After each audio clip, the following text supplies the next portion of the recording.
The subway smell hit Kayla the second she stepped off the train at Grand Central. Metal, sweat, something vaguely like burnt plastic. She pulled her coat tighter and joined the river of people moving toward the exits. Christmas Eve at 6 in the evening, and the city pulsed with a different kind of energy. Families dragging oversized shopping bags, couples holding hands, workers desperate to get home before the snow started. Kayla Richardson was none of those things. She was a 28-year-old freelance translator walking into Midtown Manhattan because her most lucrative client had sent an email at noon demanding her physical presence for the first time in 8 months. Her phone buzzed in her pocket. She pulled it out without slowing her pace. Courtney Wells, her best friend since college. The message read, "Please tell me you're not actually working tonight." Kayla typed back quickly. "Emergency contract review. I'll be done by 8. 3 dots appeared immediately. "You're the only person I know who spends Christmas Eve translating legal documents for shady rich people." Kayla almost smiled. Courtney had no idea how shady. Or maybe she did, and chose to ignore it. Either way, Kayla appreciated that her friend never pushed for details she couldn't give. "Not shady," Kayla typed. "Just private." "Right. Because normal businesses definitely need Italian-English translators on retainer who never meet anyone in person." Kayla slipped the phone back into her pocket without answering. Courtney was right. But there were things about this job Kayla had decided not to examine too closely. The pay was exceptional. The work was legitimate as far as she could tell. Contracts, real estate documents, corporate filings. Nothing explicitly criminal. And after 3 years of scraping by on academic translation gigs that paid pennies per word, she wasn't about to walk away from steady income. The building rose in front of her like a shard of black glass. 42 floors. No obvious branding. Just an address in polished steel numbers beside the revolving door. Kayla had looked it up once out of curiosity. The entire structure was owned by a holding company with ties to another holding company, which connected to a third entity registered in Delaware. Standard practice for people who valued discretion. She pushed through the doors into a lobby that smelled like leather and expensive cologne. Marble floors stretched toward a security desk, where 2 men in suits watched everyone who entered. One of them glanced up as she approached. "Kayla Richardson," she said. "I'm here to see the legal department." The guard checked a tablet, nodded once, and handed her a visitor badge. 40th floor. "Elevators are on your left." She clipped the badge to her coat and turned toward the elevators. That was when she saw him. Tall, well-dressed in a charcoal suit that fit too perfectly to be off the rack. Brown hair, green eyes, a smile that seemed designed to put people at ease. He stood near a marble column holding a bouquet of red roses wrapped in clear plastic. Kayla looked past him toward the elevators. She had 3 minutes to get upstairs. "Excuse me." His voice was smooth, practiced. "Are you Kayla Richardson?" She stopped. Turned. Every instinct told her to keep walking, but politeness was a hard habit to break. "Do I know you?" "Not yet." He stepped closer, holding out the roses. "My name is Ryan Foster. I'm an attorney with a firm a few blocks from here. I saw you a few weeks ago at a coffee shop in Astoria. You were working on your laptop near the window." Kayla stared at the flowers. Her brain tried to process the situation. A stranger had noticed her at a cafe in her neighborhood, learned her name somehow, and tracked her to this building on Christmas Eve with roses. She searched for a word that wasn't creepy. Unexpected. Ryan's smile widened.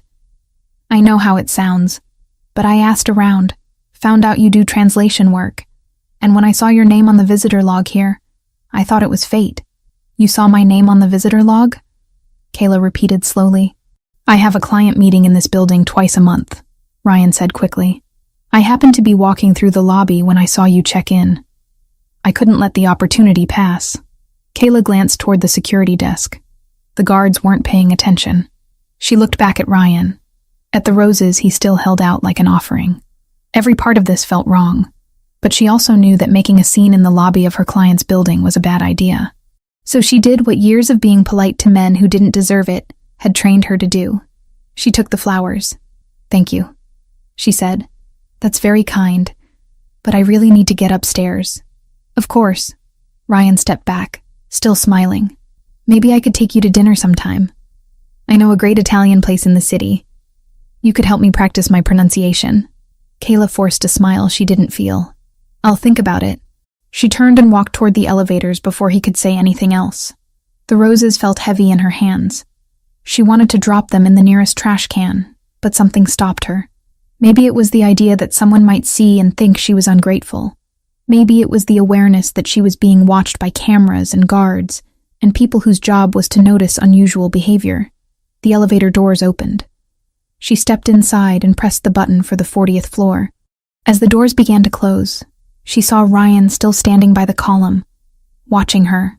Then, another figure entered her line of sight. A man in a black suit, taller than Ryan, broader shoulders. Dark hair swept back from a face that could have been carved from stone. He had been walking toward the elevators from the opposite side of the lobby, but he stopped the moment he saw her holding the roses, saw Ryan watching her. Kayla's breath caught. She had never met Matteo Fontanelli in person, but she knew his face from the research she had done when she first started working for his network of companies. 33 years old, self-made, ruthless in business, connected to families and organizations that operated in shadows. And right now, his dark brown eyes were locked on her with an intensity that made the air feel thin. The elevator doors closed. Kayla exhaled and leaned against the wall. Her hands were shaking. She set the roses on the floor and pressed her palms against her thighs, trying to steady herself. The elevator climbed. Floor numbers ticked by on the digital display. 30, 35, 38. The doors opened on 40. A woman in a sleek gray dress stood waiting. Ms. Richardson? Kayla nodded. Mr. Fontanelli would like to see you in his office. Follow me, please. Kayla bent to pick up the roses, but the woman shook her head. Leave those. It wasn't a suggestion. Kayla straightened and followed the woman down a hallway, lined with dark wood panels and recessed lighting. Offices branched off on either side, some with glass walls, others closed. The few people still working at this hour looked up as she passed, their eyes curious but carefully neutral. The woman stopped in front of a set of double doors at the end of the hall. She knocked twice, waited, then pushed one door open. Ms. Richardson, sir. Send her in. The voice was low, controlled. Kayla had heard it once before on a conference call months ago, but hearing it now, in person, felt different. She stepped inside. The office was massive. Floor-to-ceiling windows overlooked the city, lights spreading out in every direction like a glowing grid. A desk sat near the far wall, clean, except for a laptop and a single file folder. Leather chairs, bookshelves filled with legal volumes, and what looked like first editions of classic literature. Matteo Fontanelli stood by the windows with his back to her. Close the door, he said, without turning. Kayla did. He turned slowly, and she got her first clear look at him up close. Photographs didn't do justice to the presence he carried. 6'2", maybe 6'3", athletic build beneath the tailored black suit, strong jaw, sharp cheekbones, dark brown eyes that missed nothing. No scars, no visible marks of violence, but the way he held himself suggested a man who had seen plenty of both. Sit, he said, gesturing to one of the chairs in front of his desk. Kayla sat. She kept her coat on, kept her posture straight. Matteo walked to his desk but didn't sit. He leaned against the edge, arms crossed, studying her with the same intensity she had seen in the lobby. How long have you worked for me? He asked. 8 months, Kayla said. I translate contracts and corporate documents, mostly real estate filings. And in those 8 months, how many times have we met in person? This is the first time. Why do you think that is? Kayla chose her words carefully. You value discretion. I assumed you preferred to keep distance between yourself and the people who handle your paperwork. Matteo's expression didn't change. Who was the man in the lobby? Kayla blinked. I don't know. He said his name is Ryan Foster. He's an attorney. You don't know him, but you accepted flowers from him. He said he saw me at a coffee shop in my neighborhood a few weeks ago. I took the flowers because it seemed easier than making a scene in your lobby. Matteo was silent for a long moment. Then he pushed off the desk, walked to the window and looked out at the city. Ryan Foster works for a firm that represents Russian interests in New York, he said quietly. Shipping, import-export, legitimate on the surface. Underneath, they move money for an organization that has been trying to infiltrate my operations for the past year. Kayla's stomach dropped. I didn't know. Of course you didn't. Mateo turned to face her. That's the point. You're a translator. You work remotely. You have no connection to the operational side of my businesses, which makes you exactly the kind of person they would target. Target for what? Access. Mateo's voice was flat. You translate sensitive documents, legal filings, contracts with terms that could be exploited if someone knew how to read between the lines. If they could compromise you, turn you into an asset, they could insert errors, change dates, alter addresses, small things that create big problems. Kayla felt cold. You think that's what he was doing? Trying to recruit me? I think he saw an opportunity and took it. Mateo walked back to the desk, picked up the file folder and opened it. He pulled out a photograph and set it in front of her. It was a picture of her, standing outside her apartment building in Astoria. The angle suggested it had been taken from across the street with a telephoto lens. Where did you get this? She whispered. My security team flagged Foster 2 weeks ago when he started following you. Coffee shop, grocery store, subway station. He's been building a profile. Kayla looked up sharply. You've been watching me? I've been protecting my interests, Mateo corrected. You handle documents worth millions of dollars. I don't take chances with people who have that kind of access. So what happens now? Kayla asked. You fire me because someone I've never met decided to stalk me? No. Mateo closed the folder. I make sure they can't get to you. I can take care of myself. Against a man with flowers? Mateo's tone sharpened. Yes. Against an organization that kills people for far less than what you know? No. Kayla stood. I don't know anything. I translate contracts. That's all. You know patterns, Mateo said. You know the structure of my real estate holdings. You know which companies connect to which entities. In the right hands, that information is a weapon. Kayla wanted to argue, but she couldn't. He was right.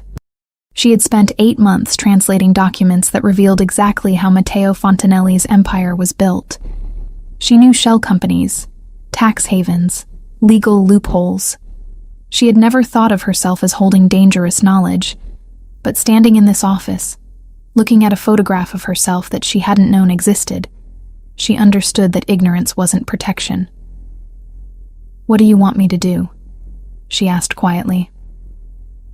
Tonight, you don't go back to Astoria, Mateo said. I have an apartment on the Upper East Side, secure building, limited access. You stay there until we understand the scope of the situation. You want me to just abandon my life because some guy gave me roses? I want you alive, Mateo said. The words were simple. Final. Foster approaching you in my building on Christmas Eve isn't coincidence. It's a message. They know who you are. They know where you live. And they know you're connected to me. Kayla's pulse hammered. This is insane. This is reality. Mateo pulled his phone from his pocket and typed something quickly. A car is waiting downstairs. It will take you to the apartment. You'll have everything you need. Laptop, internet, access to your files. You can keep working. You just can't do it from a place they've already compromised. For how long? Until it's safe. And if I say no? Mateo looked at her directly. Then you walk out of this building, go back to your apartment in Astoria, and hope that the next person who approaches you is just a man with flowers. The silence stretched between them. Kayla thought about her small apartment. The deadbolt that stuck. The neighbor who played music too loud. The coffee shop where she worked most mornings because her kitchen table was too cluttered. She thought about Ryan Foster's smile. The way he had known her name. The photograph Mateo had shown her. This isn't a prison, Mateo said quietly. It's a precaution. You're not my prisoner. You're my responsibility. Kayla met his eyes. I didn't ask to be your responsibility. No, Mateo agreed. But you took my money. You signed contracts with my companies. You became part of my world the moment you agreed to translate the first document. And in my world, I protect what's mine. Kayla wanted to argue, Wanted to tell him she wasn't his. Wasn't anyone's. But the photograph on the desk told a different story. "One night," she said. "I'll stay one night. Then we figure out what happens next." Mateo nodded once. Agreed. He walked to the door and opened it.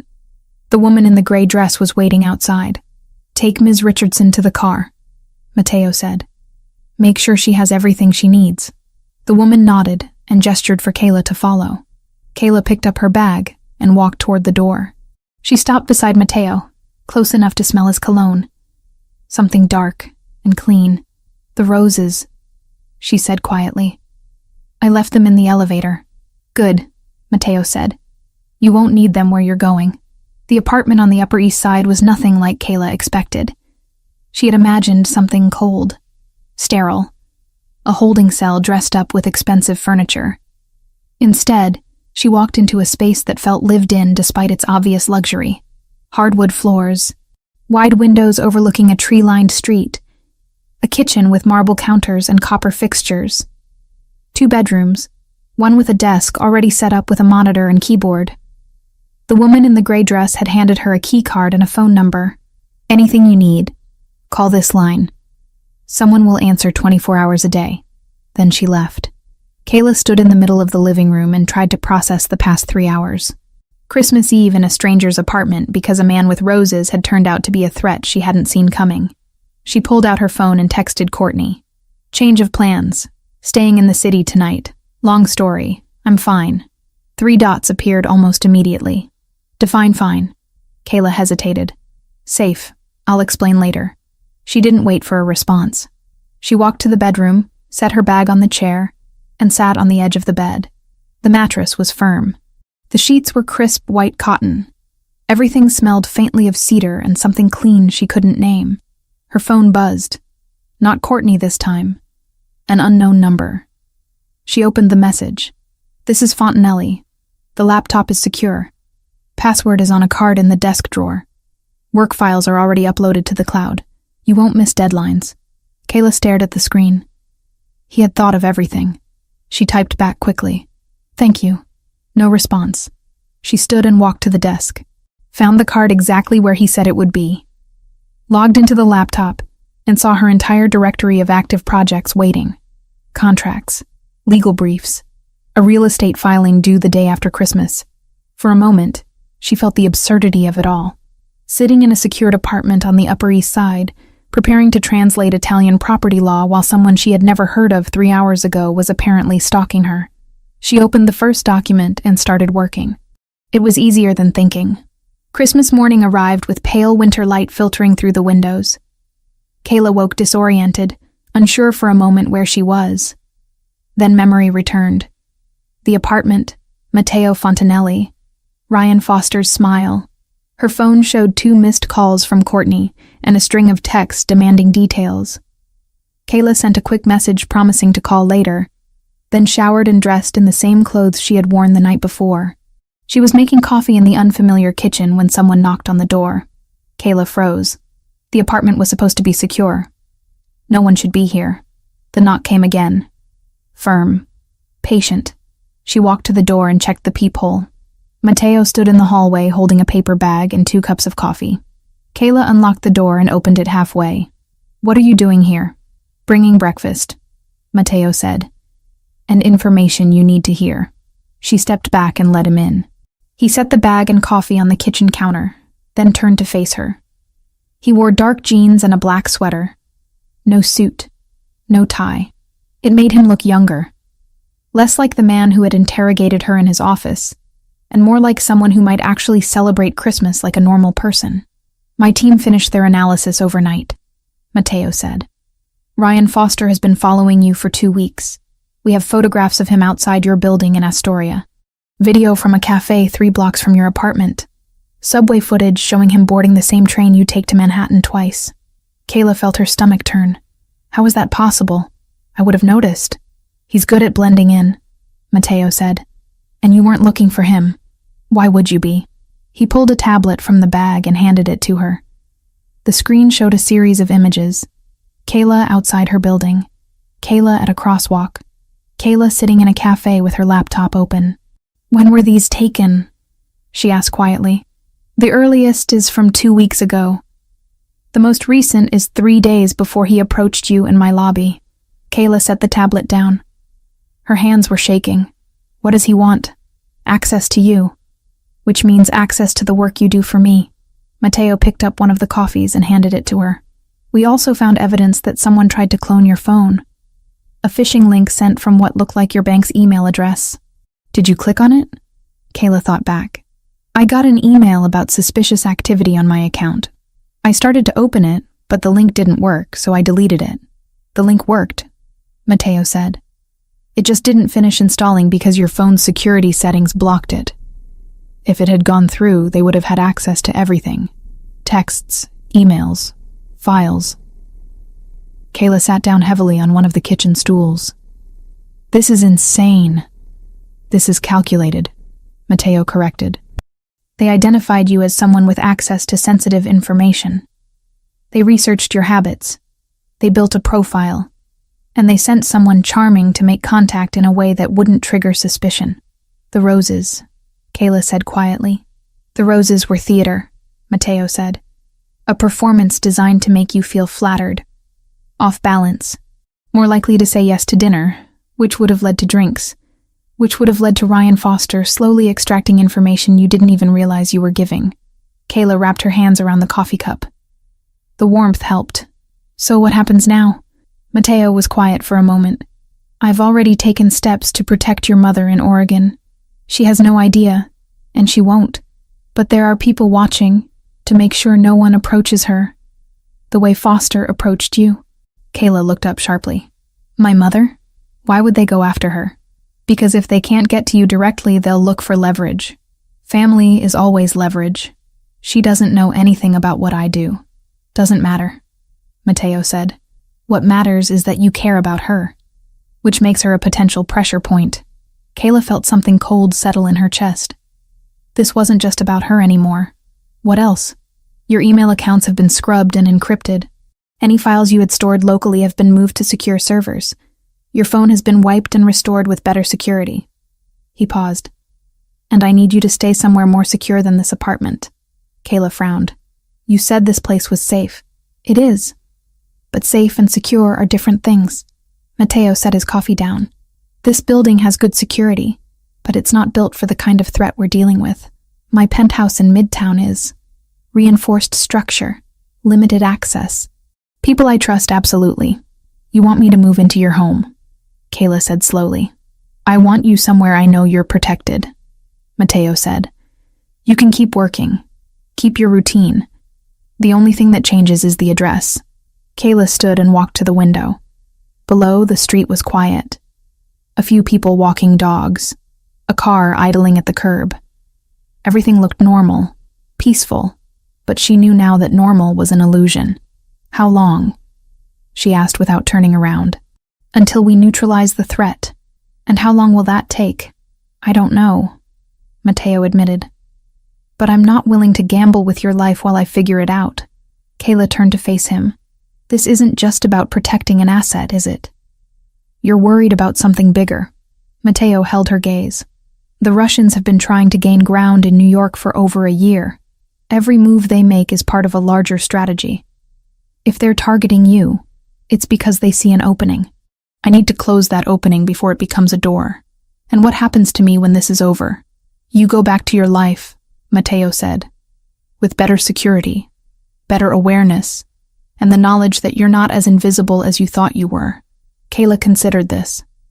Every instinct told her to resist, to insist on her independence, to prove she didn't need protection from a man she barely knew. But the photographs on the tablet told a different story. Ryan Foster had been watching her for weeks, had learned her patterns, had waited for the perfect moment to approach. She wasn't invisible. She was exposed. Okay, she said quietly. I'll stay at your penthouse. But I need to know what I'm agreeing to. Rules, boundaries, how this works. Mateo nodded. You have your own space, your own bedroom and office. You come and go as needed, but with an escort. No one approaches you without going through security first. You keep working. Keep your independence. The only thing I'm asking is that you let me keep you safe. That's a lot to ask, Kayla said. I know. They stood in silence for a moment. Then Mateo picked up the paper bag from the counter and opened it. I brought pastries. You should eat before we go. We're leaving now? The car is downstairs. Kayla almost laughed. You were that sure I'd say yes? I was that sure you're smart enough to recognize a real threat when you see one. The penthouse occupied the entire top floor of a building in Midtown that Kayla had passed 100 times without really seeing. Glass and steel. Minimalist design. The kind of place that didn't advertise itself because it didn't need to. The elevator opened directly into the living space. Kayla stepped out and stopped. Floor-to-ceiling windows wrapped around 3 sides of the room, offering views of the city that made her chest tighten. The furniture was dark leather and clean lines. Art on the walls that looked like it belonged in museums. A kitchen separated from the main room by a marble island. Your room is down that hall, Mateo said, pointing to the left. Office is next to it. Bathroom is private. If you need anything, there's a phone on the desk that connects directly to my assistant. Kayla walked slowly through the space, taking it in. Where do you sleep? Other side of the penthouse, Mateo said. You won't see me unless you want to. And if I need to leave? Tell security. They'll arrange an escort. Kayla turned to face him. This feels like a prison dressed up as luxury. It's protection dressed up as common sense, Mateo said. There's a difference. Over the next 3 days, Kayla learned the rhythms of the penthouse. Mateo left early most mornings, dressed in suits that probably cost more than her monthly rent. He returned late, sometimes after midnight, carrying the tension of whatever he had dealt with during the day. They crossed paths in the kitchen, exchanged brief updates, maintained careful distance, but Kayla also saw things she hadn't expected. The way Mateo took a call from someone's wife and spoke gently about medical bills and time off.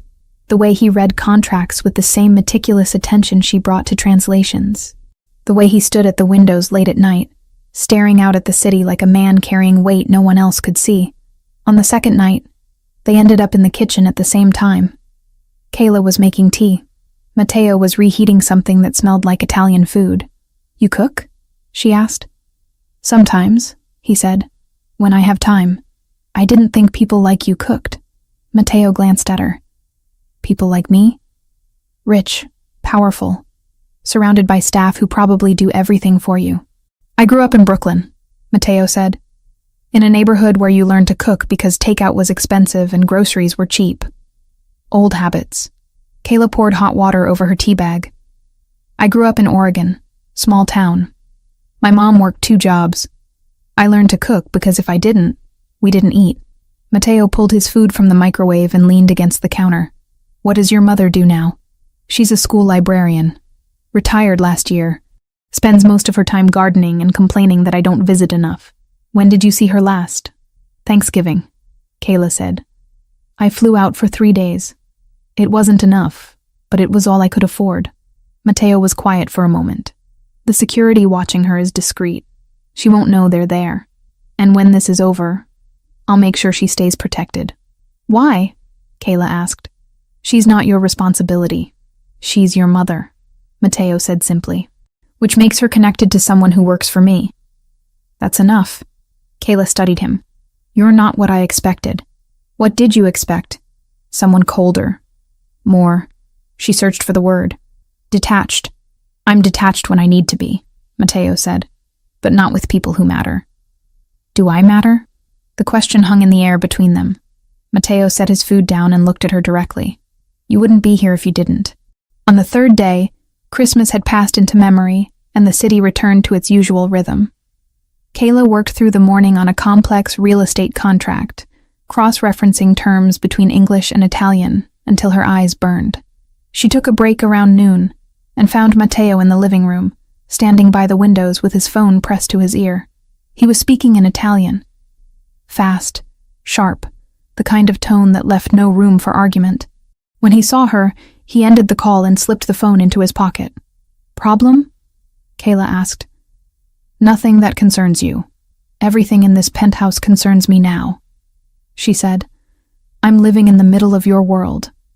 I think I deserve to know when something's wrong. Matteo considered this. Then he gestured to the couch. Sit. She did. He sat across from her, elbows resting on his knees. The Russians made contact this morning, he said. Not directly. Through intermediaries. They want a meeting. About me? About boundaries, Matteo said. They know I've moved you under my protection. They're testing to see if I'm willing to negotiate. And are you? No. The certainty in his voice sent a chill through her. What happens if you refuse? They push harder. Look for other ways to get what they want. But they won't touch you. Not while you're here. Kayla wrapped her arms around herself. I didn't ask for any of this. I know. Matteo's expression softened slightly. But you're here now. And I need you to trust that I know how to handle this. I barely know you, Kayla said. Then get to know me. That night, they ate dinner together for the first time. Not by design, but because Kayla emerged from her office at the same time Matteo returned from wherever he had been. He ordered food from a restaurant Kayla had never heard of. Italian. The kind of place that didn't deliver unless you were someone who mattered. They sat at the kitchen island and ate in comfortable silence. Then Matteo asked about her work, and Kayla found herself explaining the intricacies of legal translation in a way she rarely did with anyone.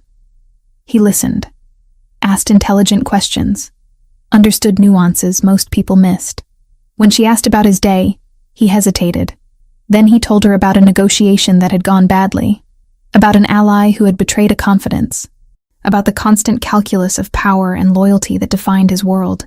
It sounds exhausting, Kayla said. It is, Matteo admitted, but it's also the only life I know. Do you ever want something different? He looked at her for a long moment. Sometimes. When I'm standing in this penthouse at 2 a.m, looking out at a city that never stops moving, I wonder what it would be like to walk away, to be no one, to have nothing at stake. But you don't. No, he said quietly, because walking away doesn't erase what I've built, or the people who depend on me, or the enemies who would see absence as weakness. Kayla understood then. Matteo Fontanelli wasn't trapped by ambition. He was trapped by responsibility. And for the first time since she had walked into his office on Christmas Eve, she saw him not as a threat or a protector, but as a man carrying a burden he couldn't put down. Thank you, she said softly. For what? For keeping me safe. For protecting my mother. For not treating me like I'm fragile. Matteo's expression shifted. You're not fragile, Kayla. You're standing in the middle of a situation most people would run from, and you're still working. Still asking questions. Still fighting for your independence. That's not fragility. That's strength. The words settled over her like warmth, and for the first time in 3 days, she felt something other than fear. She felt seen. The morning of December 28th arrived with gray clouds pressing against the penthouse windows. Kayla had been awake since 5, unable to sleep, her mind cycling through the same loop of questions about Ryan Foster and what the Russians actually wanted. She made coffee in the quiet kitchen and carried it to her office, planning to lose herself in work the way she always did when anxiety became too loud. She was halfway through a property acquisition contract when she heard voices in the main room. Male. Low. Speaking too quickly for casual conversation. She set down her pen and walked to the doorway. Matteo stood near the dining table with 3 men she had never seen before. All of them wore dark suits. All of them carried themselves with the kind of stillness that came from training. On the table between them sat a laptop, several folders, and what looked like printed photographs. Matteo glanced up and saw her. Kayla, come here. It wasn't a request. She crossed the room and stopped at the edge of the table. One of the men closed the laptop slightly, as if protecting whatever was on the screen. These are members of my security team, Matteo said. They've been monitoring communications connected to the Russian organization. Last night they intercepted something that requires your expertise. Kayla looked at the folders. What kind of something? One of the men, older than the others with silver threading through his dark hair, opened a folder and pulled out several printed pages. Email exchanges, text messages. All of them use a mix of Russian, Italian, and English legal terminology. We have translators, but none of them specialize in the kind of contract language you work with daily. Kayla took the pages. The text was dense. Fragments of sentences in Cyrillic script, mixed with Italian phrases and English terms she recognized from real estate law.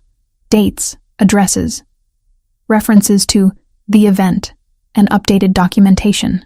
"What am I looking for?" she asked. "Anything that connects to you," Matteo said. "Or to my businesses. Patterns, inconsistencies, anything that doesn't fit." Kayla carried the pages to the table and sat down. The men stepped back slightly, giving her space. She read slowly, letting the languages blur together in her mind, the way they did when she was deep in translation work. Russian she understood only in fragments, but the structure of the sentences told her things. The way certain words were emphasized, the placement of legal terms that didn't quite belong in casual correspondence. "This isn't just business communication," she said after several minutes. "It's coded. They're using legal language to disguise something else." Matteo pulled out the chair beside her and sat. "Explain."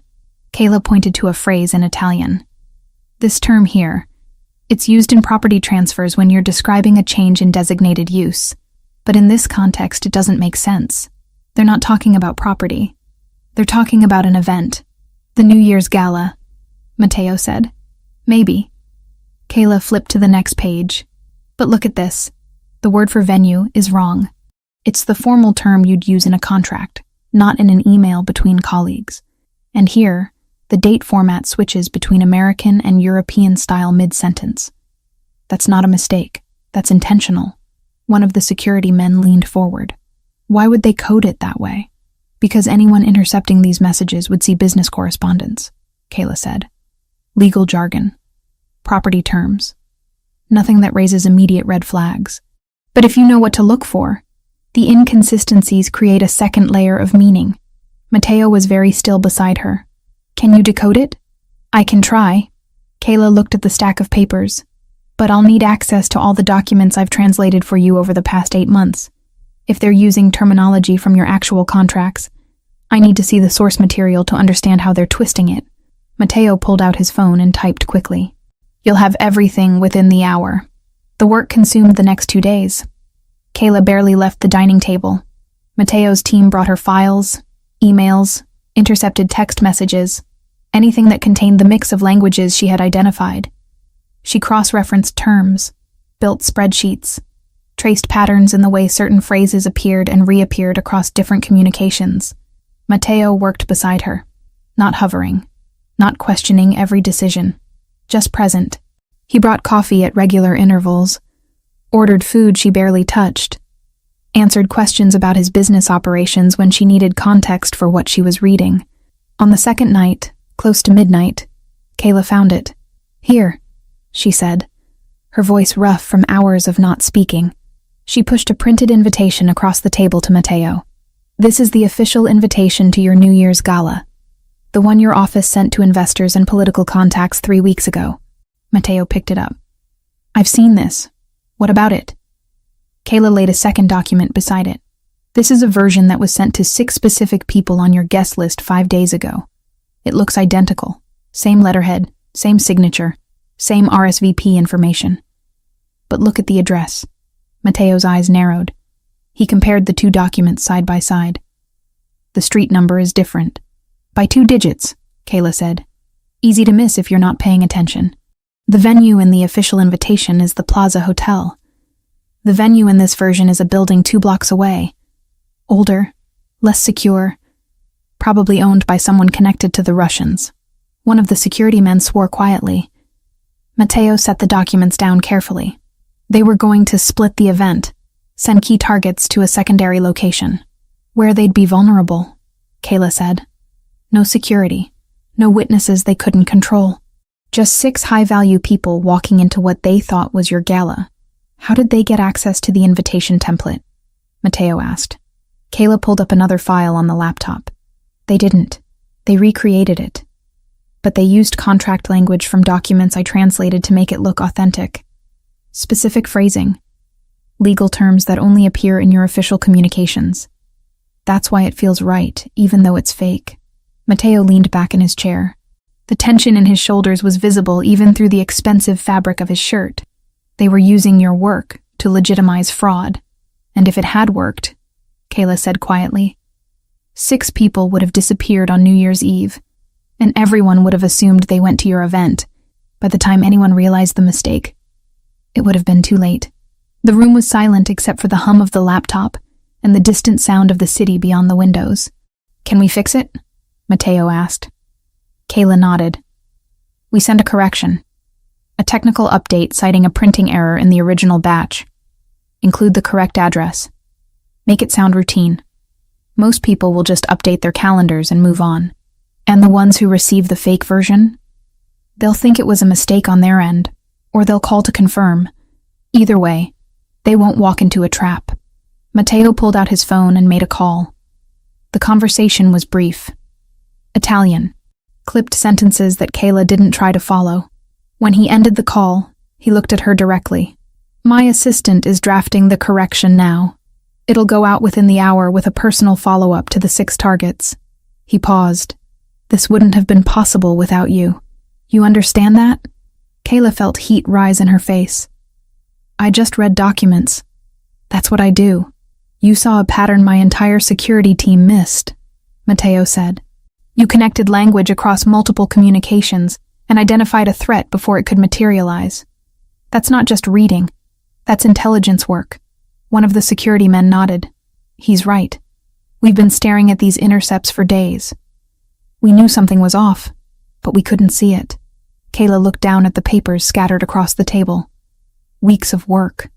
Hours of cross-referencing. And somehow, she had found the thread that unraveled the entire operation. What happens now? She asked. Now we make sure the event goes exactly as planned, Mateo said. With security that accounts for what we know. And with you protected in a way that makes it clear you're untouchable. I don't need to be at the gala, Kayla said quickly. Yes, you do. Mateo's tone left no room for argument. You're the translator who validated the legitimacy of my contracts with several of the attendees. Your presence confirms that everything is above board, that nothing has changed. You want me to be window dressing.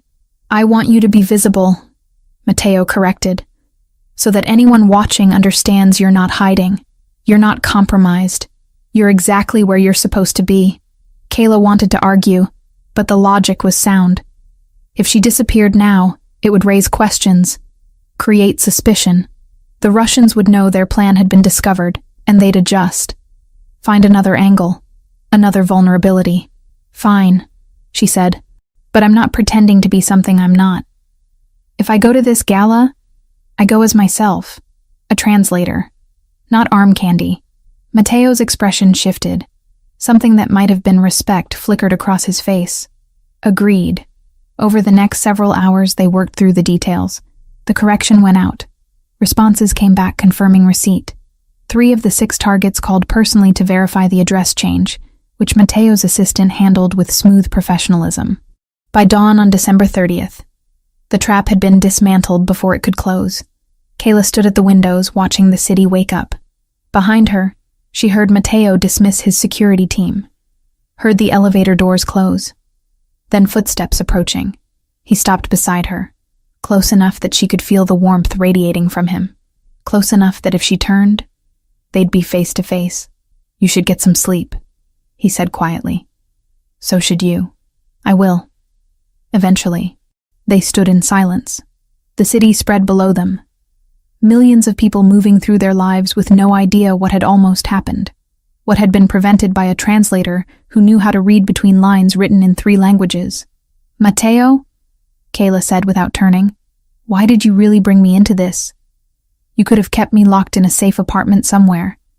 Let your team handle everything. I could have, he agreed, but that would have been a waste. Of what? Of you. He shifted slightly, and she felt his hand settle on her shoulder. Not grabbing, not possessive. Just there. Solid. Real. You're not just someone I need to protect. You're someone who can help. And I don't waste assets like that. Kayla turned to face him. His hand fell away, but he didn't step back. They stood inches apart, and she could see the exhaustion in his eyes. The weight of too many hours awake and too many problems solved. Is that all I am? She asked. An asset? Mateo was quiet for a long moment. Then he said, "No, but it's easier to think of you that way." "Easier than what?" He didn't answer, just held her gaze with an intensity that made her breath catch. Then he stepped back, breaking the moment. "Get some rest," he said. "The gala is tomorrow night, and I need you sharp." He walked away before she could respond. Kayla stood at the windows alone, her shoulder still warm where his hand had been, and wondered what exactly she had just stepped into. The dress arrived at noon on New Year's Eve in a garment bag so elegant Kayla almost didn't want to open it. She had been working in her office when one of the penthouse staff knocked and left the bag hanging on her door without a word. A small card was pinned to the fabric. "Dress code is formal. This should work. M. No flourish. No romance. Just practicality dressed up as consideration." Kayla unzipped the bag slowly. The dress inside was the color of aged wine, deep and rich. The fabric heavy enough to drape without clinging. Long sleeves. A neckline that suggested elegance without demanding attention. It was beautiful in a way that felt deliberate, like someone had thought carefully about what would make her look like she belonged, without pretending to be someone else. She held it up to the light, and wondered who had chosen it. Mateo seemed like the kind of man who delegated everything, but the note was in his handwriting. She recognized it from the corrections he had made on documents over the past few days. The thought that he had picked this himself made her stomach flutter in a way she didn't want to examine. By 7 that evening, Kayla stood in front of the mirror in her bedroom and barely recognized herself. The dress fit perfectly. Her hair fell in loose waves over her shoulders.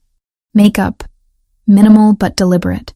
She looked like someone who translated contracts for powerful men and attended their galas without fear. She looked like someone who belonged in Matteo Fontanelli's world. The thought terrified her. A knock on her door pulled her from the mirror. She opened it to find Matteo standing in the hallway wearing a tuxedo that made him look like something carved from shadow and starlight. Black jacket tailored to perfection. White shirt crisp against his olive skin. Dark eyes that swept over her once, lingered, then met her gaze with an expression she couldn't read. "You look ready," he said. "I feel like an imposter," Kayla admitted. "Good. That means you're paying attention." He held out a small velvet box. "One more thing." Kayla took the box and opened it. Inside was a pair of earrings, simple gold studs that caught the light when she tilted them. "They're beautiful," she said. "They're functional," Mateo corrected. "The left one has a microphone. Anything said within 6 feet of you will transmit to my security team. You won't hear anything back. Just wear them and act natural." Kayla looked up sharply. "You're bugging me?"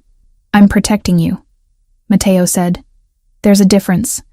If Ryan Foster or anyone connected to the Russians approaches you tonight, I need to know what they say, what they ask, how they try to manipulate the situation."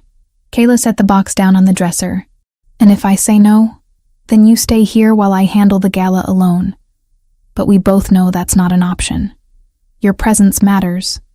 It validates the legitimacy of the contracts you've translated. It shows that nothing has changed." He was right. Kayla hated that he was right.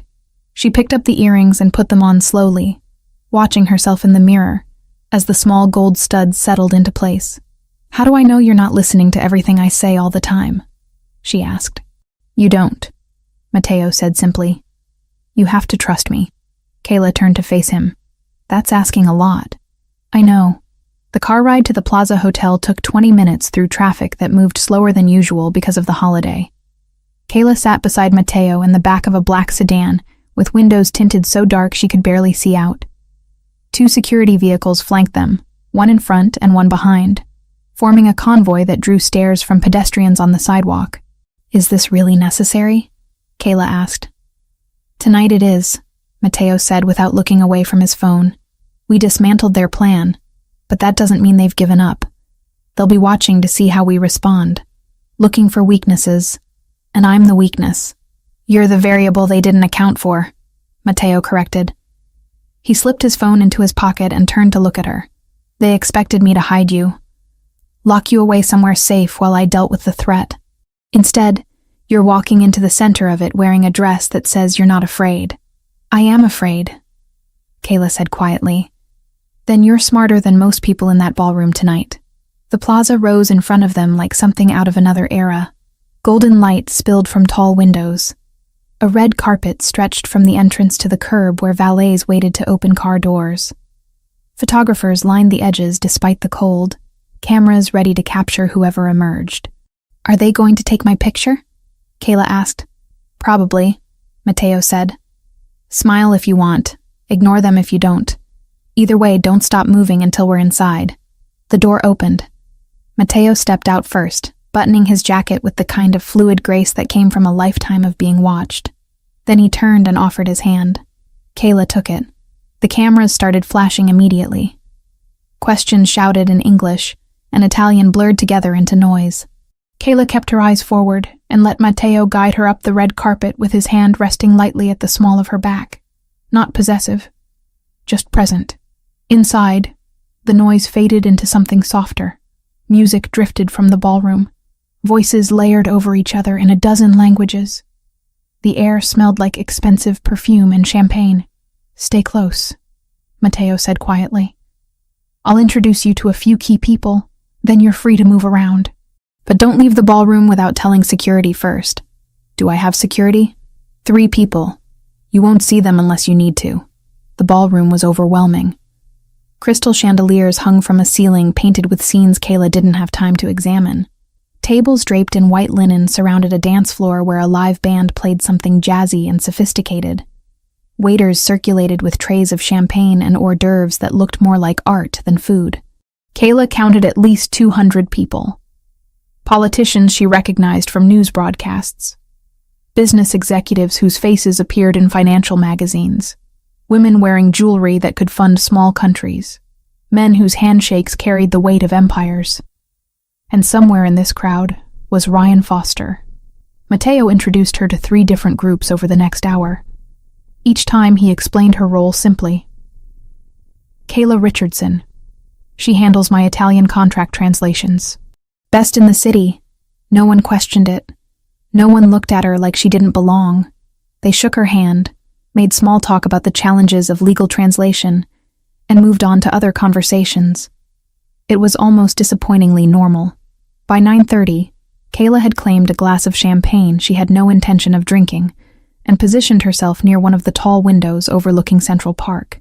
From here, she could see most of the ballroom, could track Mateo as he moved through the crowd with the ease of someone who had done this 1,000 times. He never looked directly at her, but she felt his awareness. The way his path through the room always kept her in his peripheral vision. The way he angled his body so he could see her, even while talking to someone else. She was taking a sip of champagne when she saw Ryan Foster. He stood near the bar, talking to an older man Kayla didn't recognize. Both of them wore tuxedos that fit well, but lacked the tailored perfection of Mateo's. Ryan laughed at something the older man said, then turned and scanned the room. His eyes found her. Kayla's grip tightened on the champagne glass. She forced herself to look away casually, as if she hadn't noticed him, as if her heart wasn't suddenly racing. She counted to 10, then she glanced back. Ryan was walking toward her. Kayla set her champagne down on a nearby table and straightened her shoulders. The earring in her left ear felt suddenly heavy. She wondered if Mateo's security team was already listening, already tracking Ryan's approach. "Kayla," Ryan said when he reached her.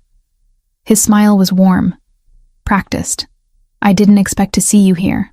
"I work for Mr. Fontanelli," Kayla said evenly. "Why wouldn't I be here?" "I just thought after our encounter at his office, he might prefer to keep you away from public events." Ryan's eyes swept over her dress. "You look beautiful, by the way." "Thank you. I wanted to apologize," Ryan continued. "I think I came on too strong with the roses. I didn't mean to make you uncomfortable." "You didn't make me uncomfortable," Kayla lied. "You just caught me off guard." "Well, I'm glad I ran into you tonight. Maybe we could talk somewhere quieter. There's a balcony just outside the ballroom. Better view, less noise." Every instinct Kayla had screamed warning. "I'm fine here." "Come on," Ryan said, his smile never faltering. "Just 5 minutes. I promise I won't try to sweep you off your feet again." She said she's fine. The voice came from behind Kayla, low and controlled, and absolutely unmistakable. She turned to find Mateo standing less than 2 feet away. He must have crossed the ballroom in seconds. Must have been watching the entire time. Ryan's smile tightened at the edges. Mr. Fontanelli, great event. I was just inviting Ms. Richardson to step outside for some air. Ms. Richardson doesn't need air, Mateo said. His tone was pleasant. His eyes were not. And you don't need to be talking to her. I didn't realize she was off limits, Ryan said carefully. Now you do. The silence between them stretched like a wire pulled too tight. Kayla could see other guests glancing over, sensing confrontation, even if they couldn't hear the words. Ryan raised his hand slightly in a gesture of surrender. No harm intended. Enjoy your evening, Ms. Richardson. He walked away without looking back. Kayla exhaled slowly. Did you have to do that? Yes, Mateo said simply. He turned to face her fully. What did he say before I arrived? He apologized for the roses, asked me to go to the balcony with him. And you said no. Obviously. Mateo's expression shifted almost imperceptibly. Something that might have been approval. Good. Stay where I can see you for the rest of the night. We're almost done here. He left without waiting for a response, moving back into the crowd with the same smooth confidence he'd arrived with. Kayla watched him go, and realized her hands were shaking. The rest of the evening passed in a blur of conversations and music and carefully orchestrated normalcy. Kayla spoke to a few more people, accepted compliments on her dress, deflected questions about how long she had worked for Mateo with vague answers that satisfied without revealing anything. At 11:45, the band shifted into something slower. Couples moved onto the dance floor. Kayla stayed near the windows, watching the city beyond the glass, counting down the minutes until midnight. She didn't see Mateo approach until he was standing beside her. It's almost over, he said quietly. Did your team get what they needed? Kayla asked. More than enough. Ryan's conversation with his associate at the bar included references to the alternative location and complaints about the address correction we sent. 2 other men made calls mentioning the failed plan. We have recordings of all of it. So what happens now? Now I use those recordings to make it very clear that any further attempts to interfere with my operations will have consequences they don't want to face. Kayla turned to look at him. You mean you threaten them? I mean I negotiate from a position of strength, Mateo said, which is the only kind of negotiation that matters. Outside, the first fireworks began. Explosions of gold and silver against the black sky. The ballroom erupted in cheers and applause. Couples kissed. Strangers embraced. The band launched into a rendition of a song Kayla didn't recognize. She stood beside Mateo at the window, watching the city celebrate, and felt the weight of everything that had happened over the past week settle over her like a heavy coat. Thank you, she said quietly, barely audible over the noise. Mateo glanced at her. For what? For not making me feel like a liability. For trusting me to handle tonight. He was quiet for a moment. Then he said, You were never a liability, Kayla. You were the reason we saw the trap before it closed. The fireworks continued, gold and blue and cascading white light that reflected off the windows and turned the ballroom into something magical. Kayla looked at Mateo's profile, sharp and serious even in celebration, and realized something had shifted between them over the past week. She wasn't sure what to call it yet. Partnership, maybe. Or trust built from necessity. Or something more complicated that she didn't have words for. But standing here on New Year's Eve, watching the city burn bright with possibility, Kayla knew one thing with absolute certainty. Whatever came next, she wasn't facing it alone. January 1st arrived with the kind of cold that made the city feel sharper. Kayla woke in the penthouse guest room, to pale light filtering through windows she had grown used to over the past week. The sounds of the city below were muted by glass and distance. Everything felt suspended, like the space between exhaling and taking the next breath. She made coffee, and found Mateo already awake at the dining table, shoulders tense over a spread of papers. His phone lay face up beside an unopened envelope, the call running through a single earbud. Italian moved in a low, clipped cadence, too fast to follow, but sharp enough to make her stomach tighten. She caught fragments, names she didn't recognize, references to terms and territories. He glanced up when she entered, and, without breaking stride, tipped his chin toward the fresh pot of coffee on the counter. Kayla poured a cup and sat on one of the stools near the kitchen island. Not quite in the room with him, but close enough to hear when he finally ended the call. "That was fast," she said. Mateo slipped the phone into his pocket. "I don't waste time when I have leverage. The recordings from last night? Among other things." He walked to the counter and refilled his own cup. "I made contact with intermediaries early this morning.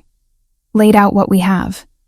Made it clear that continued interference would result in those recordings reaching people they'd prefer didn't hear them." Kayla wrapped her hands around her cup. "And they just agreed to back off?" "Not immediately. There was negotiation, posturing, the usual dance." Mateo leaned against the counter across from her. "But by noon, I had confirmation. The Central Russian leadership is pulling back. They're abandoning their New York expansion plans for the immediate future. That's good, right? It's progress," Mateo said carefully. "The organization as a whole has decided I'm not worth the cost of continued conflict. But organizations are made of people, and people don't always follow orders." Kayla felt a chill that had nothing to do with the temperature. "You think some of them might still come after me? I think the risk has dropped significantly. But in my world, zero risk doesn't exist." He set his cup down, "which is why we need to talk about what happens next."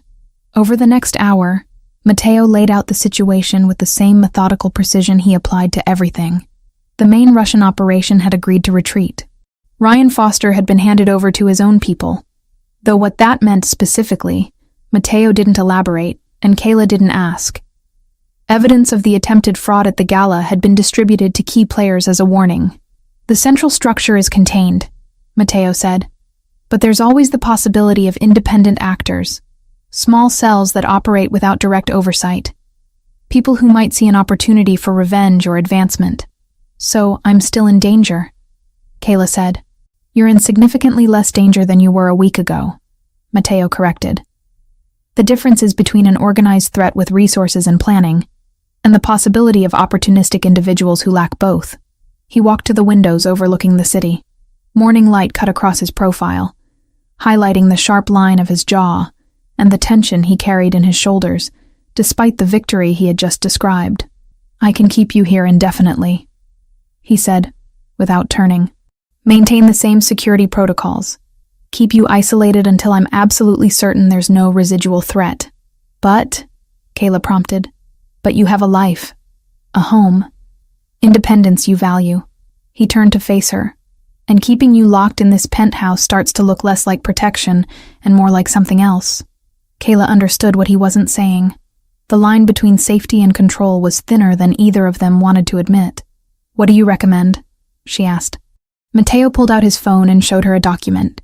"Your apartment in Astoria gets upgraded security, cameras installed at all entry points, new locks, monitored alarm system that connects directly to my team.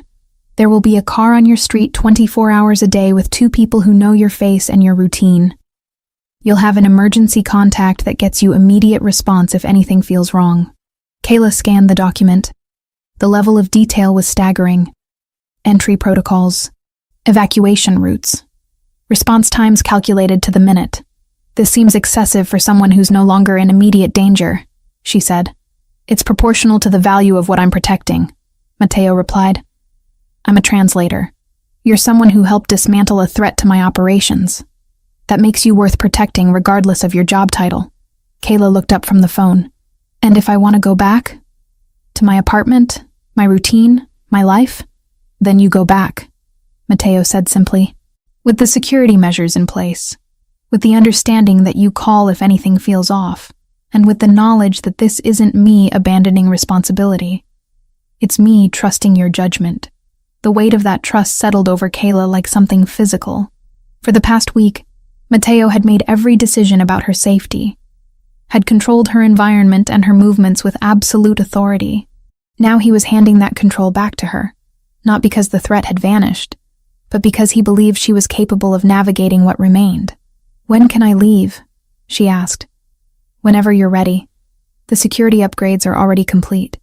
Kayla blinked. "You did all of this before asking me?" "I prepared for the most likely outcome," Mateo said, "which was you choosing independence over indefinite protection." "You think you know me that well?" I think I've watched you fight for autonomy since the moment you walked into my office on Christmas Eve. You took the roses because it was easier than making a scene, but you hated every second of it. You agreed to stay in the safe apartment because it was logical, but you never stopped questioning the necessity. You worked beside me on the intercepts because you wanted to contribute, not because I ordered you to. He paused. So yes, I know you well enough to predict you'd choose your own life over mine the moment it was safe to do so. Kayla wanted to argue, but couldn't. Everything he said was accurate in a way that felt both validating and uncomfortably exposing. I'll pack my things, she said quietly. By mid-afternoon on January 2nd, Kayla was back in Astoria. Her apartment looked exactly as she had left it a week ago. Coffee mug in the sink, laptop on the table, stack of mail she hadn't collected from the lobby. But everything felt different. The new cameras were subtle but visible if you knew where to look. The locks were heavier, more substantial, and when she looked out the window at the street below, she could see the black sedan parked 3 buildings down, 2 figures visible in the front seats. She unpacked the small bag she had taken to the penthouse and tried to settle back into her routine, checked emails, responded to client inquiries, made tea in her own kitchen using her own mugs. It should have felt like coming home. Instead, it felt like wearing clothes that no longer fit quite right. Her phone buzzed with a message from Courtney. Are you back yet? I'm going insane not knowing what happened. Kayla typed back. I'm back. I'll call you tomorrow. Promise. She spent the rest of the day working, translating a contract for a client in Chicago, reviewing terminology for a legal filing, normal work, safe work. The kind of thing that used to fill her days before Matteo Fontanelli's name appeared in her inbox 8 months ago. By evening, she was restless. She made dinner she didn't really want and ate it standing at the counter. Checked the cameras on her phone through the app Matteo's team had installed. Everything was quiet, normal, exactly as it should be. She went to bed early and didn't sleep well. January 3rd passed in similar fashion. Work. Messages from Courtney she promised to answer soon. Long stretches of silence broken only by the sounds of her neighbors and the city beyond her walls. The security team changed shifts at 6 in the morning and 6 in the evening. She watched them from her window without meaning to, tracking their movements the way she now tracked everything. At 8 that evening, someone knocked on her door. Kayla checked the peephole and felt her heart stutter. Matteo stood in the hallway holding a manila envelope and wearing dark jeans and a black coat instead of his usual suit. He looked different outside the context of the penthouse, more human, less untouchable. She opened the door. What are you doing here? Delivering final paperwork, Matteo said, holding up the envelope. Updated contracts. Payment for the past week. I thought it would be easier to bring them in person than send them through channels. It was a lie. They both knew it was a lie. Matteo Fontanelli didn't deliver paperwork personally. Kayla stepped back and let him in anyway. He walked into her small living room and looked around with the same careful attention he brought to everything. She saw him take in the mismatched furniture, the stack of books on the coffee table, the translation dictionaries lined up on the shelf beside culinary magazines, and framed photographs of places she had visited before her life became consumed by work. It's smaller than I expected, he said. Not everyone lives in penthouses, Kayla replied. I didn't mean it as criticism. He set the envelope on her kitchen counter. It suits you. Personal. Unpretentious. Kayla crossed her arms. You didn't come here to comment on my apartment. No, Matteo admitted. He turned to face her fully.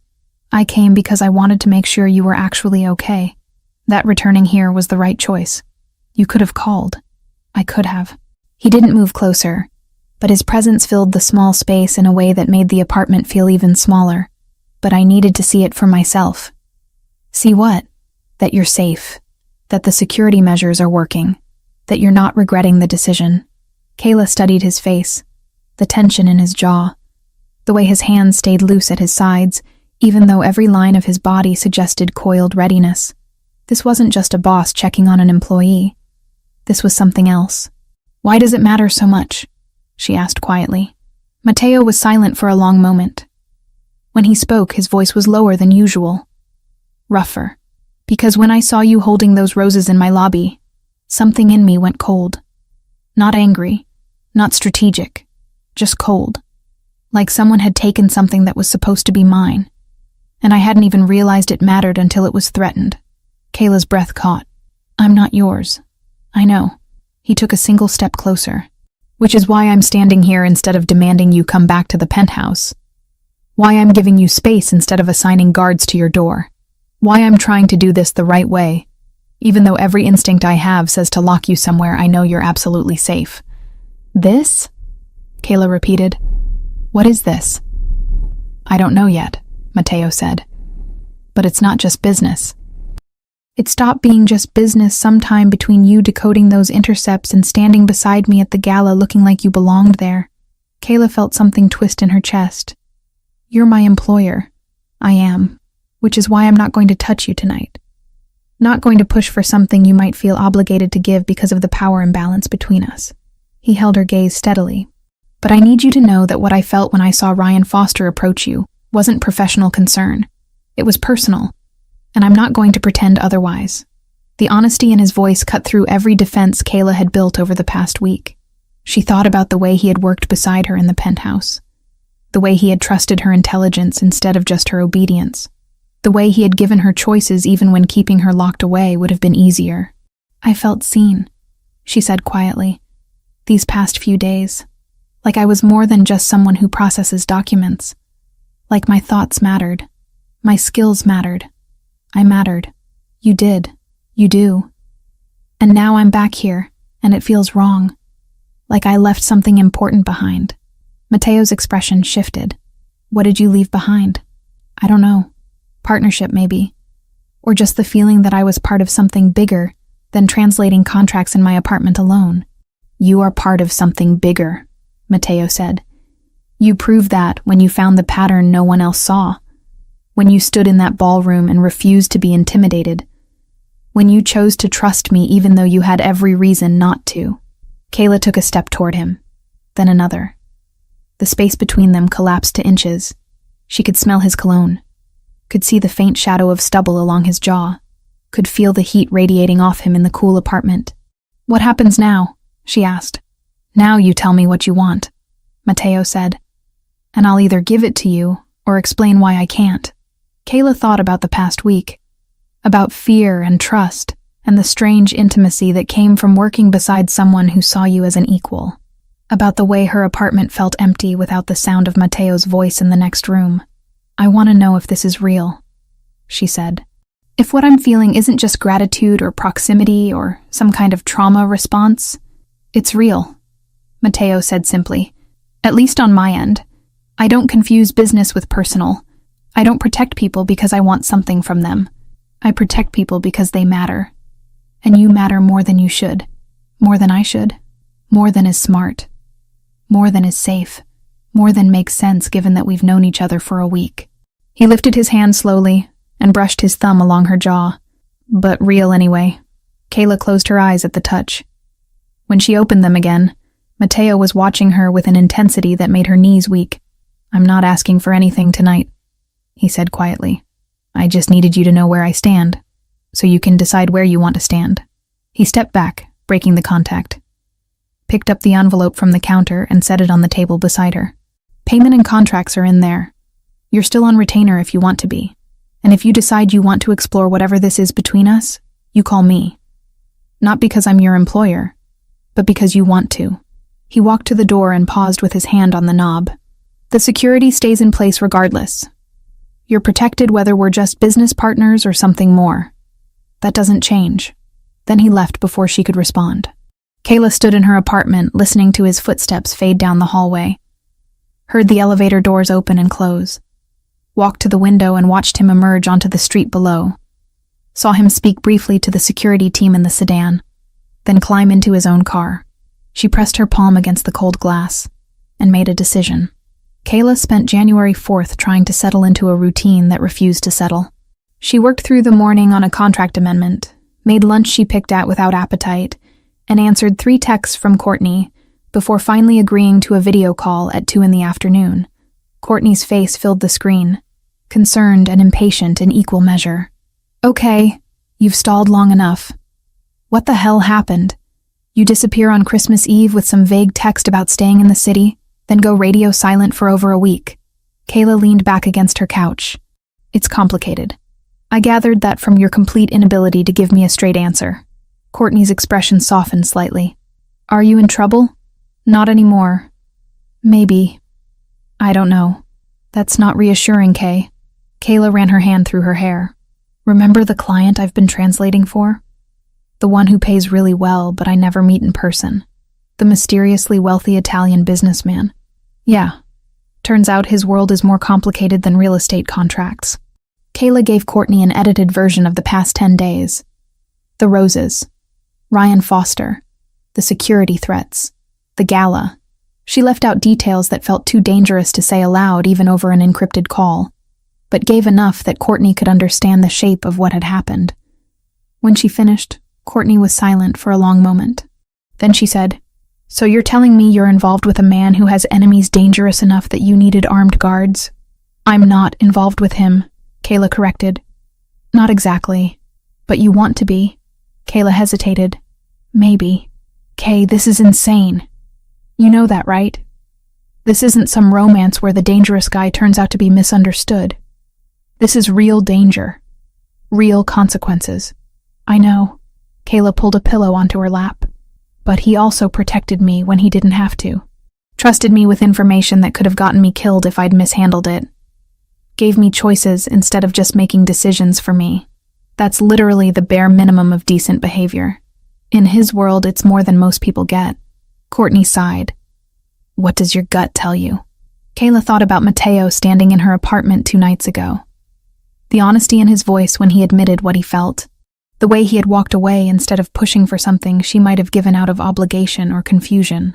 My gut says he's dangerous, but not to me, Kayla said quietly. That whatever this is between us, it's real. And that I'd regret it if I didn't at least try to figure out what it could be.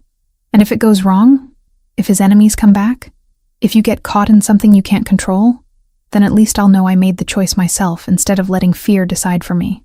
Courtney's expression was complicated. Worried, but resigned. Okay, but I need you to promise me something. What? If this gets worse, if you feel unsafe, you call me. Immediately. I don't care what time it is or what's happening. You call. I promise. They talked for another 20 minutes about safer topics. Courtney's new apartment in Brooklyn. The terrible dates she'd been on since the new year. Plans to meet for dinner once Kayla felt comfortable leaving her apartment without security shadowing her every move. When the call ended, Kayla felt lighter. Like saying the situation aloud had made it more real, and somehow more manageable. She made tea and returned to work, translating a property dispute with the kind of focus that came from deliberately not thinking about anything else. By 11 that night, she was exhausted. She showered, changed into comfortable clothes, and was brushing her teeth when she heard it. A sound from the hallway outside her apartment. Not footsteps. Something heavier. Metal against metal. Kayla froze, toothbrush still in her mouth. The building was old. Sounds carried in strange ways. It could be nothing. A neighbor coming home late. Maintenance working on something. Then she heard voices. Low. Urgent. Speaking a language that wasn't English. Her heart slammed against her ribs. She spit into the sink, rinsed quickly, and moved to the living room. The protocol Matteo's team had drilled into her played through her mind like a script she'd memorized without meaning to. Stay inside. Lock the door. Don't investigate. Let security handle it. She checked the deadbolt. Already locked. Checked the chain. In place. Then she grabbed her phone and opened the security app Matteo's team had installed. The camera feed from the building's main entrance showed 2 men in dark clothes and ski masks forcing the door open. One of them had something in his hand that looked like a crowbar. The other was speaking into a phone. Kayla's hand shook as she switched to the interior stairwell camera.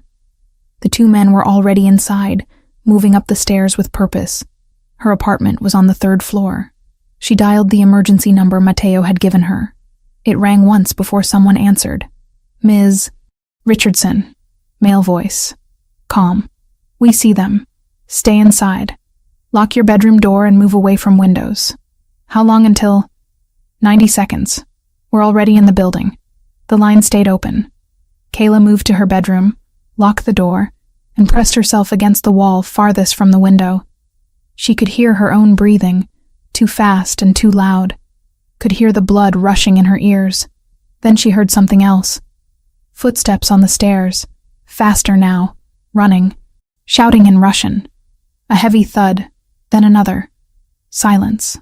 Kayla's phone buzzed with a text. Threat neutralized. Stay where you are. Mr. Fontanelli is on his way. She slid down the wall until she was sitting on the floor, knees pulled to her chest, phone clutched in both hands. The apartment was silent, except for the distant sound of sirens approaching. She wondered if the neighbors had called the police. Wondered what explanation Mateo's team would give. Wondered how close those men had gotten to her door. 20 minutes later, she heard the familiar pattern of knocking. 3 short taps. Pause. 2 more.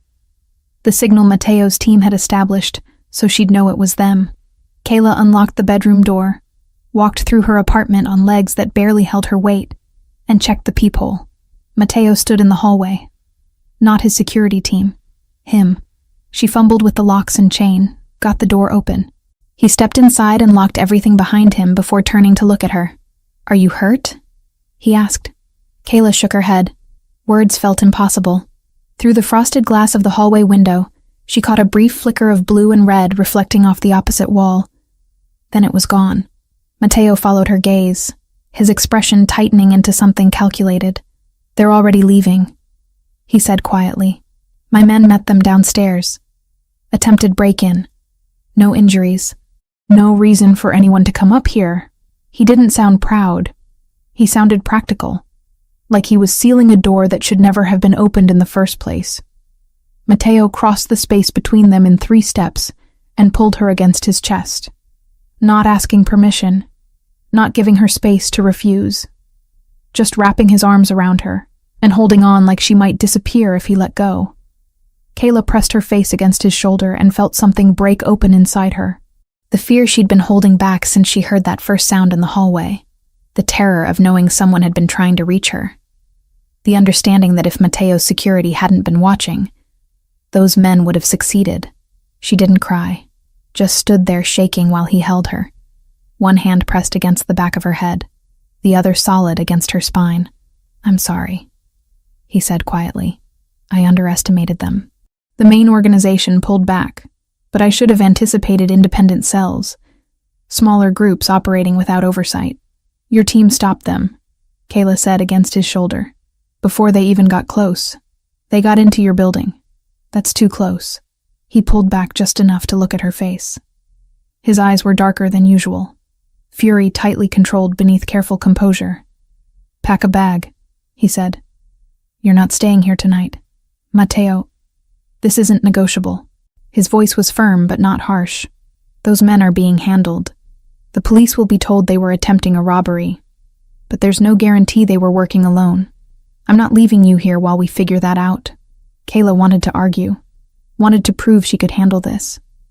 But the truth was, she was terrified. And Mateo's penthouse in Midtown had cameras and security and doors that locked with the kind of certainty her apartment's deadbolt could never match. Okay, she said quietly. She packed quickly. Clothes, laptop, the essentials she'd need to keep working. Mateo waited by the door, speaking in low tones on his phone in Italian. When she emerged with her bag, he took it from her without asking and gestured toward the hallway. The building's stairwell showed signs of what had happened. A dent in the wall. Something dark on the floor that might have been blood. Kayla looked away and let Mateo guide her down to the street, where a car was already waiting. The drive to Midtown passed in silence. Kayla stared out the window at the city moving past, neon and streetlights blurring together. Mateo sat beside her, his hand resting on the seat between them. Not touching her, but close enough that she could feel the heat radiating from his skin. When they reached the penthouse, he set her bag in the guest room she'd stayed in before, and then led her to the kitchen. When did you last eat? He asked. Kayla had to think about it. Lunch. Maybe. He opened the refrigerator and pulled out ingredients without asking what she wanted. Within minutes, he had assembled a simple meal. Bread, cheese, fruit. Things that required no cooking but felt substantial anyway. Eat, he said, setting the plate in front of her. Kayla picked at the food without appetite. Who were they? Remnants, Mateo said. The main Russian organization pulled back like I told you. But there are always people who don't follow orders, who see an opportunity for personal advancement or revenge and act independently. Why me? Why now? Because hurting you hurts me, and because they're desperate enough to try something the larger organization wouldn't approve of. He poured water into a glass and set it beside her plate. They won't try again. Not after tonight. How can you be sure? Mateo's expression went cold. Because I'm making an example. One that will be very clear to anyone else considering independent action. Kayla didn't ask what that meant. She wasn't sure she wanted to know. They sat in the kitchen while she forced herself to eat. Mateo didn't push conversation. Just stayed close. A solid presence in the chair across from her. When she finally pushed the plate away, he cleared it without comment and made tea that appeared at her elbow moments later. I should let you sleep, he said. I won't be able to. Then we'll sit here until you can. And they did. The city beyond the windows shifted from late night to early morning. The sky lightened by degrees, black to deep blue to the pale gray that preceded sunrise. Kayla curled into the corner of the couch in the living room, wrapped in a blanket Mateo had brought from somewhere. He sat in the chair nearby, close enough to reach but far enough to give her space.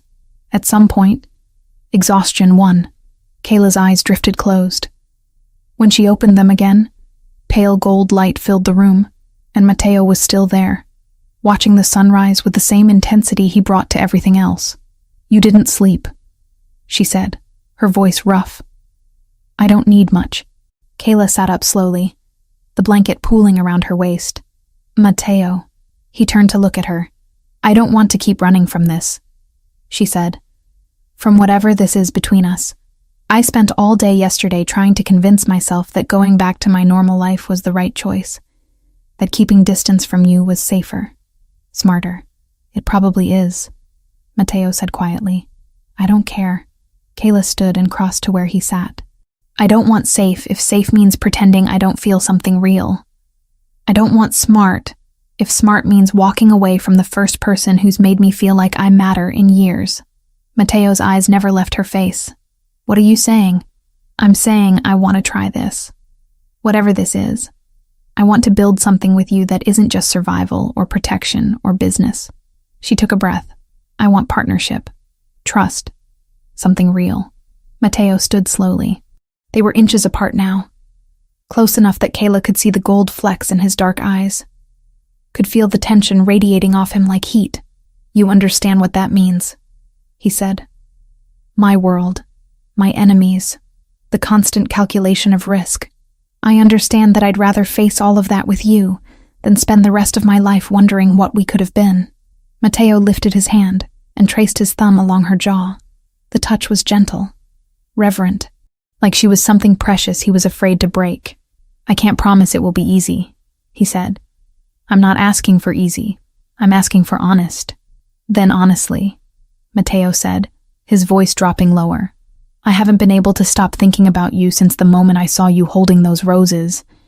Haven't been able to function normally knowing you were back in Astoria where I couldn't see you, couldn't protect you, couldn't just be near you. Kayla's breath caught. Then stop fighting it. Mateo's other hand came up to cup her face. He leaned in slowly, giving her time to pull away. When she didn't, when she instead tilted her face up toward his, he closed the final distance between them. The kiss was nothing like Kayla expected, not demanding or possessive, just warm and certain and inevitable, like something that had been building between them since Christmas Eve and had finally found its moment. When they pulled apart, Mateo rested his forehead against hers. We do this right, he said quietly. Equal partners. Your voice matters as much as mine. Decisions that affect both of us get made together. Agreed, Kayla whispered. And you keep working. Keep your independence. I protect you, but I don't control you. Agreed. And if this gets too complicated, if my world becomes too much, you tell me. You don't just disappear. Kayla pulled back enough to look him in the eyes. I'm not going anywhere. Mateo kissed her again. Slower this time. Deeper. When they finally broke apart, the sun had fully risen, flooding the penthouse with golden light that made everything feel new. 3 months passed. like pages turning in a book Kayla had never expected to read. Winter gave way to early spring. The city shed its gray shell and bloomed with that particular kind of energy that came with longer days and warmer air. Cherry blossoms appeared in Central Park. Street vendors returned to their corners. People walked without hunching against the cold. Kayla called her mother more often than she used to. Short, ordinary conversations about rain in Oregon and what was blooming in her yard, about the neighbor's dog and the price of groceries. Mateo never hovered. But every time Kayla hung up, he asked one simple question. All quiet? And every time his people confirmed it was. Discreet, uneventful, exactly how Kayla wanted it. Kayla woke in the penthouse on a Saturday morning in mid-April to sunlight streaming through windows she now thought of as hers. Not because Mateo had claimed her as a possession, but because she had chosen to build something here. In this space, with this man who still surprised her daily. She found him in the kitchen making coffee, dressed in jeans and a white shirt with the sleeves rolled up. Casual. Relaxed in a way he rarely was during the week when business demanded the armor of expensive suits and controlled expressions. Morning, he said without turning. He had learned the sound of her footsteps, could track her movement through the penthouse without looking. Morning. Kayla slid onto one of the stools at the island. Courtney's coming over at noon. I remember. I'll make myself scarce. You don't have to leave your own home. Mateo poured coffee into 2 cups and brought one to her. She's your friend. You should have space to talk without me hovering. You don't hover. He raised an eyebrow. I'm very aware of where you are at all times. That's hovering. That's caring, Kayla corrected. She wrapped her hands around the warm cup. There's a difference. Over the past 3 months, they had found a rhythm that worked. Kayla had moved into the penthouse officially in late January, not because Mateo demanded it, but because her apartment in Astoria had stopped feeling like home the moment those men broke in. She kept her professional independence fiercely, expanded her client base beyond just Mateo's network, took on projects that interested her regardless of pay, built a reputation that was hers alone. Mateo had adjusted too. He consulted her on decisions that affected their shared life, asked her opinion on business matters that touched the legitimate side of his operations, stopped treating protection like something he imposed and started treating it like something they negotiated together. It wasn't perfect. There were still moments when his world crashed into hers in ways that required adaptation. Still nights when he came home carrying tension she couldn't fully understand. Still decisions he made without her, because some things in his life existed in shadows she couldn't enter. But it was real, and real was more valuable than perfect. Courtney arrived exactly at noon carrying a bag of bagels and the kind of determined expression that meant she had questions prepared. Kayla let her in and watched her friend take in the penthouse with the same careful observation she'd brought to their friendship since college. So this is where you live now, Courtney said, setting the bag on the counter. This is it. It's huge and expensive and very much not you. Kayla laughed. Thanks? I mean, the decor isn't you. All this dark leather and minimalist art. But you look happy. That's you. They settled on the couch with coffee and bagels. Mateo had disappeared into his office as promised, giving them privacy. Courtney wasted no time. Okay, real talk. Are you actually okay here? Like genuinely okay, not just convincing yourself because it's safer than your apartment. I'm genuinely okay, Kayla said. Better than okay, actually. Because last time we talked, you were dealing with armed men breaking into your building and moving in with a guy you'd known for 2 weeks. It's been 3 months now. That's still not very long, Kay. Kayla set her coffee down. I know it sounds fast. I know it probably looks crazy from the outside. But Court, I've never had someone treat me like an equal partner the way Mateo does. He doesn't make decisions for me. He makes them with me. What about his work? The dangerous stuff? He keeps me separate from the parts that could hurt me. But he doesn't lie about what he does or pretend his world is something it's not. Kayla pulled her knees up onto the couch.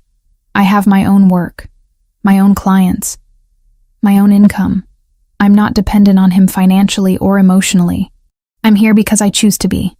Courtney studied her for a long moment. You really love him. It wasn't a question, but Kayla answered anyway. Yeah, I really do. Does he love you back? He shows me every day, whether he says the words or not. They spent the rest of the afternoon talking about safer topics. Courtney's new job. The guy she'd been seeing who turned out to be terrible. Plans for summer trips they'd probably never take because work always interfered. Normal friendship things that reminded Kayla. Her life wasn't entirely consumed by Mateo's world. When Courtney left, she hugged Kayla tight at the door. I'm still worried about you. But I can see you're happy. And you're still you. That's what matters. I'm still me, Kayla agreed. Just me with better security. After Courtney left, Kayla found Mateo in his office reviewing documents on his laptop. She leaned against the doorframe and watched him work. The way his brow furrowed when he concentrated. The way his fingers moved across the keyboard with the same precision he brought to everything. She likes you, Kayla said. Mateo looked up. I didn't see her. She saw enough. The way you left us alone. The way the apartment has some of my things mixed in now. Books on the shelves. Photos on the side table. Kayla walked into the office. She said I still seem like myself. You are yourself. I know. But it's good to hear it from someone who knew me before all this. Mateo saved his work and closed the laptop. Come here. Kayla crossed to him. He pulled her down onto his lap, wrapping his arms around her waist. She settled against him, comfortable in a way that had taken weeks to develop. I got a call this morning, he said against her hair. Business opportunity. Large scale. Very lucrative. Kayla felt something tighten in her chest. What kind of opportunity? The Cartel del Golfo wants to establish a partnership. Import-export through New York. Legitimate on the surface, but with connections to their larger operations in Mexico. He paused. It would require me to travel. Spend time in areas that aren't exactly stable. Probably several weeks total over the next few months. Kayla turned in his lap to face him. What did you tell them? Nothing yet. I wanted to talk to you first. This is your decision. Your business. It affects you, Mateo said, which makes it our decision. Kayla thought about what several weeks apart would mean. The worry, the risk, the way his world could turn violent in places where she couldn't reach him. She also thought about the kind of money and power a partnership like that would bring. The opportunities, the expansion of everything he'd built. What do you want to do? She asked. Mateo was quiet for a long moment. His hands rested on her hips, steady and warm. 6 months ago, I would have said yes without hesitation. The strategic value alone would have been worth any personal risk. And now I have something that matters more than strategy. He looked at her directly. I have you. I have this life we're building. And I'm not willing to gamble with that for business expansion. Kayla's throat tightened. You'd turn it down? I'd delegate it. Let someone I trust handle the travel and negotiations. Maintain oversight from here. Take a smaller cut of the profits in exchange for staying alive and staying with you. Your organization will think you're getting soft. My organization will see a leader who's strategic enough to delegate, instead of trying to control everything personally. That's not soft. That's smart. Kayla kissed him. Slow and deliberate. When they broke apart, she said, Then delegate. Build the partnership without putting yourself in danger. And come home to me every night. That's the plan. 2 weeks later, Mateo announced his decision to his inner circle. Kayla wasn't present for the meeting, but she heard about it afterward from the way Mateo came home looking both satisfied and exhausted. How did they take it? She asked. Better than expected. A few questions about whether I was losing my edge, but mostly acceptance that I'm thinking long-term instead of just short-term gain. And the cartel? They agreed to work with my representative. They're getting access to New York either way. They don't care who sits at the table as long as the results are the same. Kayla felt relief wash through her. So you're not going to Mexico. I'm not going anywhere except maybe Boston for a day meeting next month. And you're welcome to come if you want. To a business meeting? To the city. You can explore while I work. Then we'll get dinner somewhere that doesn't know my name. It was such a normal suggestion. Such a regular couple thing to do. Kayla found herself smiling. I'd like that. Spring deepened into the kind of weather that made New York feel livable. Kayla and Mateo fell into patterns that felt sustainable. Work during the day, dinners together most evenings, weekends that mixed business obligations with actual relaxation. They went to a gallery opening in Chelsea, had brunch in Brooklyn, spent a Sunday afternoon in Central Park doing absolutely nothing productive. On Sunday nights, she spoke to her mother with the windows cracked open and the city humming below. Sometimes she told Matteo about it afterward, and he would nod and say the watch in Oregon had been scaled back to a rotating pair. Still there, still invisible. The words should have made her feel trapped. Instead, they made her feel, for the first time in months, like her fear wasn't running the world anymore. Kayla's client list grew. She landed a contract with a publisher translating an Italian novel, took on legal work for 3 different firms, built a professional reputation that existed entirely separate from her connection to Matteo Fontanelli. One evening in late April, she was working at the dining table when Matteo came home earlier than usual. She looked up from her laptop. "Everything okay?" "Everything's fine." He set his briefcase down and walked to where she sat. "I have something for you." He pulled a bouquet from behind his back. Red roses. A dozen of them wrapped in simple brown paper. Kayla stared at them, then at him. "Roses. I thought it was time to replace the memory," Matteo said quietly. "The first roses you got were a threat.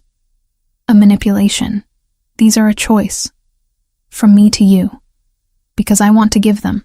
Not because I'm trying to gain access or control or anything else." Kayla stood and took the bouquet. The flowers were perfect. Fresh. The kind of simple beauty that didn't need embellishment. "You're giving me roses," she said, feeling emotion catch in her throat. "I'm giving you roses," Matteo confirmed, "and hopefully making you think of this moment instead of Ryan Foster every time you see them." Kayla set the bouquet on the table and wrapped her arms around his neck. "I love you." She'd said it before, but this time felt different. More settled, less like a confession and more like a simple truth. "I love you too," Matteo said against her hair.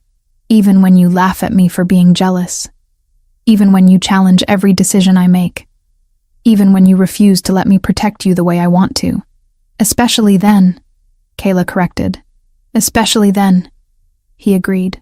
They stood in the middle of the penthouse, city lights beginning to glow beyond the windows as evening settled over New York. Kayla thought about Christmas Eve, about roses in a lobby, and fear that had turned into something else entirely, about the strange path that had led from danger to partnership to love. She'd never expected to find herself here, in the home of a man whose world operated in shadows, building a life that balanced legitimate work with the constant awareness of threat, learning to navigate power and protection and the complicated space between safety and freedom. But she'd also never felt more certain of anything. This was real. This was hers. This was the life she'd chosen and continued to choose every single day. "Thank you," she said quietly. "For what?" "For the roses. For respecting my independence. For building something with me instead of just protecting me from everything." Matteo pulled back enough to look at her face. "Thank you for staying. For trusting me. For seeing past what I do to who I am. Who you are is enough," Kayla said. "So are you." They stayed like that as the city darkened fully beyond the windows. 2 people who had found each other in the worst possible circumstances and built something strong enough to survive. Not perfect, not safe, but real in a way that mattered more than either of those things. Later, they ate dinner at the kitchen island, worked side by side at the table, Kayla translating a contract while Matteo reviewed financial reports.